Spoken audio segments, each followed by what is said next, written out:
स्वामी समर्थ. स्वागत आहे तुम्हा सर्वांचे माझ्या आजच्या या व्हिडिओमध्ये. तर आजचा हा व्हिडिओ खूप खास असणार आहे, कारण या व्हिडिओमध्ये आपण रथसप्तमी 2026मध्ये कोणत्या तारखेला आहे व ही रथसप्तमी आपल्याला कशी साजरी करायची आहे, रथसप्तमी कधी आहे, त्याचा मुहूर्त काय आहे, त्यानंतर या रथसप्तमीच्या काळामध्ये आपण काय करायला हवे, पूजा कशी करायची, पूजेची विधी काय आहे, त्याचबरोबर या संपूर्ण दिवसामध्ये आपल्याला दान काय द्यायचे आहे, या दिवसाचे महत्त्व काय आहे, या सर्व गोष्टींविषयी आपण या व्हिडिओमध्ये अगदी थोडक्यात आणि महत्त्वपूर्ण अशी माहिती जाणून घेणार आहोत. तर या व्हिडिओला सुरुवात करण्याआधी तुम्ही जर माझ्या चॅनलवर नवीन असाल तर चॅनलला सबस्क्राईब करा आणि हा व्हिडिओ शेवटपर्यंत नक्की बघा. व्हिडिओ आवडल्यास लाईक देखील करा. तर सुरुवात करू आजच्या व्हिडिओला. सूर्यदेवाला समर्पित हा विशेष दिवस आपल्यासाठी आरोग्य, समृद्धी आणि ऊर्जा देणारा आहे. तर रथसप्तमी ही 2026मध्ये 25 जानेवारी वार रविवार रोजी येते. हा माघ महिन्यातील शुक्ल सप्तमीचा दिवस आहे. या दिवशी सकाळी सूर्योदयापूर्वी स्नान करण्याची परंपरा आहे. तसेच या दिवशी सूर्यदेवांची पूजा करणे अतिशय शुभ मानले जाते.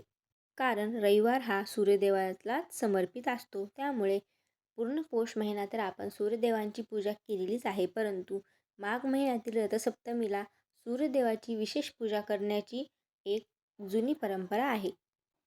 हा दिव्य दिवस सूर्यदेवांचा जयंती दिवस मानला जातो. सूर्यदेव जीवनाला ऊर्जा देणारा देव आहे.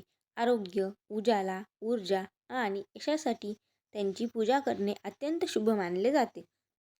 रथसप्तमीचा अर्थ आहे सूर्याचा रथ. या दिवशी सूर्य आपल्या सप्तरथांमध्ये उत्तरायणाकडे जातो आणि सृष्टीला प्रकाश प्रदान करतो.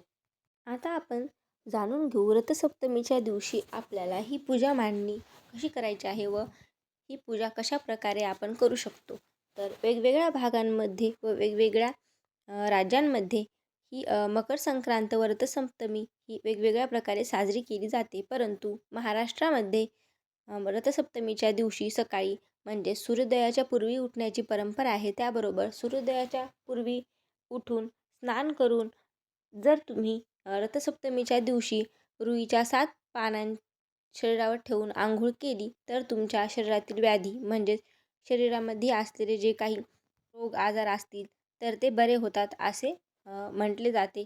तर सकाळी सूर्योदयापूर्वी उठून आपल्याला स्नान करायचे आहे. त्यानंतर सर्वात प्रथम तर एका तांब्यामध्ये पाणी घेऊन त्यात हळद, कुंकू, अक्षदा व तिळ टाकून सूर्यदेवाला अर्घ्य द्यायचे आहे व नंतर एका स्वच्छ जागेवर पाट किंवा चौरंग मांडून त्यावर आपल्याला रथसप्तमी म्हणजेच रथाची रांगोळी काढायची आहे व त्यात सूर्यदेवतेची स्थापना करायची आहे. त्यानंतर आपल्याला सूर्यनारायणाची यथोचित अशी पूजा करायची आहे. ज्या प्रकारे आपण पौष रविवारी सूर्यनारायणाची पूजा करतो, अगदी त्याचप्रमाणे आपल्याला रथसप्तमीच्या दिवशी देखील सूर्यनारायणाची पूजा करायची आहे.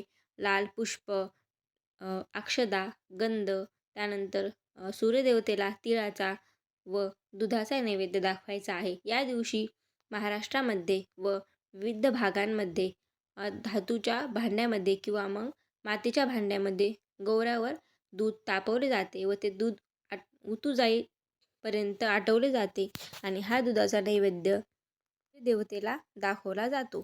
तर प्रकारे आपण रथसप्तमी ही साजरी करीत असतो. रथसप्तमीच्या दिवशी काही स्त्रिया म्हणजे ज्या स्त्रियांना मकर संक्रांतीच्या दिवशी काही अडचण आली असेल, मासिक धर्म आला असेल व त्यामुळे त्यांना वाण देत आले, त्या स्त्रिया रथसप्तमीच्या दिवशी मकर संक्रांतीप्रमाणेच सर्व पूजाही करतात व सुगड पूजन देखील रथसप्तमीच्या दिवशी करण्याची परंपरा ही आपल्या भागांमध्ये म्हणजेच महाराष्ट्रामध्ये आहे.